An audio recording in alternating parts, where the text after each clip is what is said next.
శ్రీ బొండా ఉమామహేశ్వర గారు.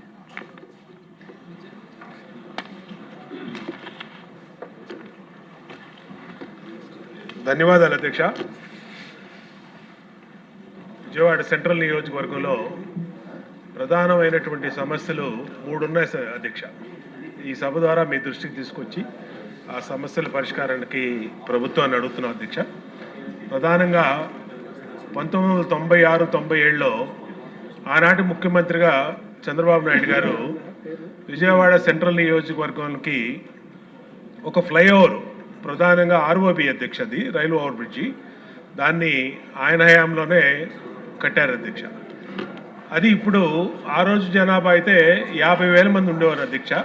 ఇవాళ ఆ ప్రాంతంలో 2 లక్షల మంది వరకు నివసిస్తున్నారు అధ్యక్ష. దానికి ప్రధానంగా నున్న, పాతపాడు, గన్నవరం వెళ్ళేదానికి కూడా అది ఒక మెయిన్ రోడ్డు అయిపోయింది అధ్యక్ష. దానికి సెకండ్ ఫ్లైఓవర్ ఒకటి మేము అడుగుతున్నాం అధ్యక్ష. రైల్వే వాళ్ళకి ప్రపోజల్ పంపిస్తే వాళ్ళు 50% కాస్ట్ కనుక స్టేట్ గవర్నమెంట్ పెట్టుకుంటే మేము వేస్తామని చెప్పి వాళ్ళు కూడా చెప్పి ఉన్నారు అధ్యక్ష. ప్రభుత్వాన్ని దాని మీద దృష్టి పెట్టి సెకండ్ ఫ్లైఓవర్ సింగనగర్కి వేయమని కోరుతున్నాం అధ్యక్ష. ఇంకోటి రెండో విషయం అధ్యక్ష, మన గౌరవ మంత్రివర్యులు లోకేష్ గారు మా సెంట్రల్ నియోజకవర్గంలోనే డొక్కా సీతమ్మ గారి పేరు మీద మధ్యాహ్న భోజన పథకాన్ని స్టార్ట్ చేశారు అధ్యక్ష. అది ఒక గవర్నమెంట్ జూనియర్ కాలేజీలో స్టార్ట్ చేశారు అధ్యక్ష. ఈ 2 లక్షల మంది జనాభా ఉన్న ఈ ప్రాంతానికి గవర్నమెంట్ తరఫున ఒక జూనియర్ కాలేజీ మాత్రమే ఉంది అధ్యక్ష. మా రిక్వెస్ట్ ఏంటంటే ప్రజలందరూ కూడా పూర్ పీపుల్, బీపీఎల్ ఫ్యామిలీస్ ఎక్కువ మంది అక్కడ ఉంటున్నారు కాబట్టి దాన్ని అప్గ్రేడ్ చేసి డిగ్రీ కాలేజీగా చేయమని చెప్పి అందరూ కోరుతున్నారు అధ్యక్ష. అది చాలా అవసరం ఉంది. గౌరవ మంత్రివర్యులు నారా లోకేష్ గారికి ఆ రోజు కాలేజీ చూశారు, ఆ రోజు కూడా అక్కడ చెప్పడం జరిగింది. ఈ సభ ద్వారా మొన్న కూడా నేను ప్రస్తావించాను అధ్యక్ష. ఈ సభ ద్వారా అడిగేది ఒక 20 కోట్లు పెడితే అది డిగ్రీ కాలేజ్ అవుతుంది అధ్యక్ష. దాన్ని వెంటనే చేయమని చెప్పి తమరి ద్వారా అడుగుతున్నాం అధ్యక్ష. మూడో సమస్య అధ్యక్ష, చిన్నది, ఆల్రెడీ లోకేష్ గారు దీనికి ఒప్పుకున్నారు అధ్యక్ష.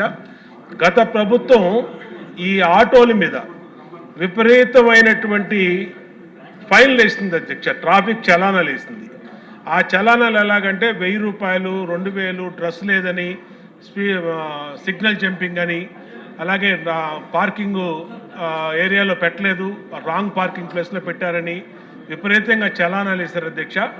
దయచేసి ఆ చలానాల్ని లోకేష్ గారి దృష్టికి తీసుకెళ్తే రద్దు చేస్తామని, తీసేస్తామని చెప్పారు అధ్యక్ష. పక్క రాష్ట్రాల్లో, తెలంగాణలో అట్లో తీసేశారు అధ్యక్ష ఈ ఫైన్లన్నింటినీ.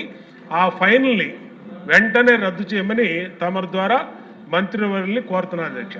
ధన్యవాదాలు. సభ్యులందరికీ మనవి ప్రశ్నోత్తరాల సమయం కేవలం అరగంట సమయం మాత్రమే కేటాయించబడింది. 10:30కి దాన్ని ముగించాలి. దాదాపు 20 మంది ఇక్కడ నాకు పేర్లు ఇవ్వటం జరిగింది. అంటే సంక్షిప్తంగా మీరు మాట్లాడితే అందరికీ అవకాశం వస్తుంది, లేదంటే 10:30కి ఎంతమంది మాట్లాడితే అంతమంది మాట్లాడి ఆపాల్సిన పరిస్థితి వస్తుంది. అంచేత ఇప్పుడు గల్లా మాధవ్ గారు. ధన్యవాదాలు అధ్యక్ష. అధ్యక్ష, దీని పేరు పారాక్వైట్ అధ్యక్ష, ఒక గడ్డి మందు అధ్యక్ష. ఇది సైలెంట్ కిల్లర్ అని కూడా దీన్ని పిలవచ్చు అధ్యక్ష. అధ్యక్ష, క్షణికావేశంలో తీసుకునే నిర్ణయాల్లో ఆత్మహత్య అత్యంత బాధాకరం అధ్యక్ష. అయితే ఆత్మహత్యకు వాడుతున్న ఈ గడ్డి మందు అత్యంత ప్రాణాంతకం అధ్యక్ష. కేవలం 5 ml పూర్తిగా అవయవాలు పాడై ప్రాణాలు హరిస్తున్న పరిస్థితి కనపడుతుంది అధ్యక్ష.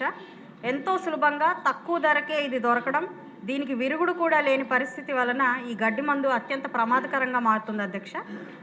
ఇప్పటికే కేరళ, పంజాబ్ లాంటి రాష్ట్రాలు దీన్ని పూర్తిగా నిషేధించాయి అధ్యక్ష.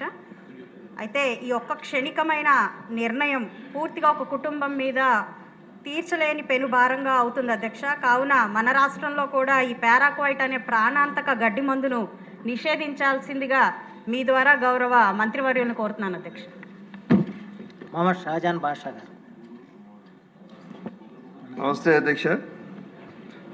నేను డిమాండ్స్లో నిన్న ఎండోమెంట్ కమ్ బఫ్ ఇష్యూలో మాట్లాడాలనుకున్నాను, టైం మాట్లాడలేకపోయాను. వాస్తవం ఏమంటే ఈ వఫ్ కానీ ఎండోమెంట్ ప్రాపర్టీస్ కానీ 1958లో సర్వే చేశారు అధ్యక్ష. సర్వే చేసినప్పుడు దానికి ఒక టైటిల్ డీడ్ ఇచ్చారు అధ్యక్ష. టైటిల్ డీడ్ ఇచ్చి దాని తర్వాత గెజిట్ నోటిఫై చేశారు అధ్యక్ష. గెజిట్ నోటిఫై చేసి మళ్ళీ కన్ఫర్మేషన్ గెజిట్కి 1 year స్పాన్ ఆఫ్ టైం ఉంది అధ్యక్ష. ఆ 1 year స్పాన్ ఆఫ్ టైంలో ఎవరైనా అబ్జెక్షన్స్ ఉంటే అబ్జెక్షన్స్ ఫైల్ చేయొచ్చు అధ్యక్ష. అప్పుడు అబ్జెక్షన్స్ ఫైల్ చేయడంలో ఈరోజు అన్నెసరీగా ఎండోమెంట్ ప్రాపర్టీస్ కానీ వఫ్ ప్రాపర్టీస్ కానీ కోర్టులో వేసి దానికి తప్పుదోవ పట్టిస్తున్నారు అధ్యక్ష. దానివలన ఇది రాబోయే తరాల మన పిల్లల అసెట్స్ మిస్అప్రాపరేషన్ అవుతున్నాయి అధ్యక్ష. దీనికోసం ఒక క్లియర్ కట్గా ఒక చట్టం తీసుకురావాలి అధ్యక్ష.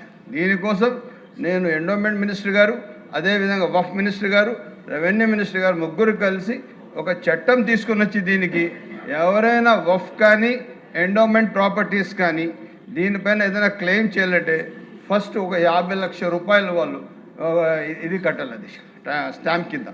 ఆ విధంగా తీసుకుని వస్తేనే ఉంటుంది అంటే.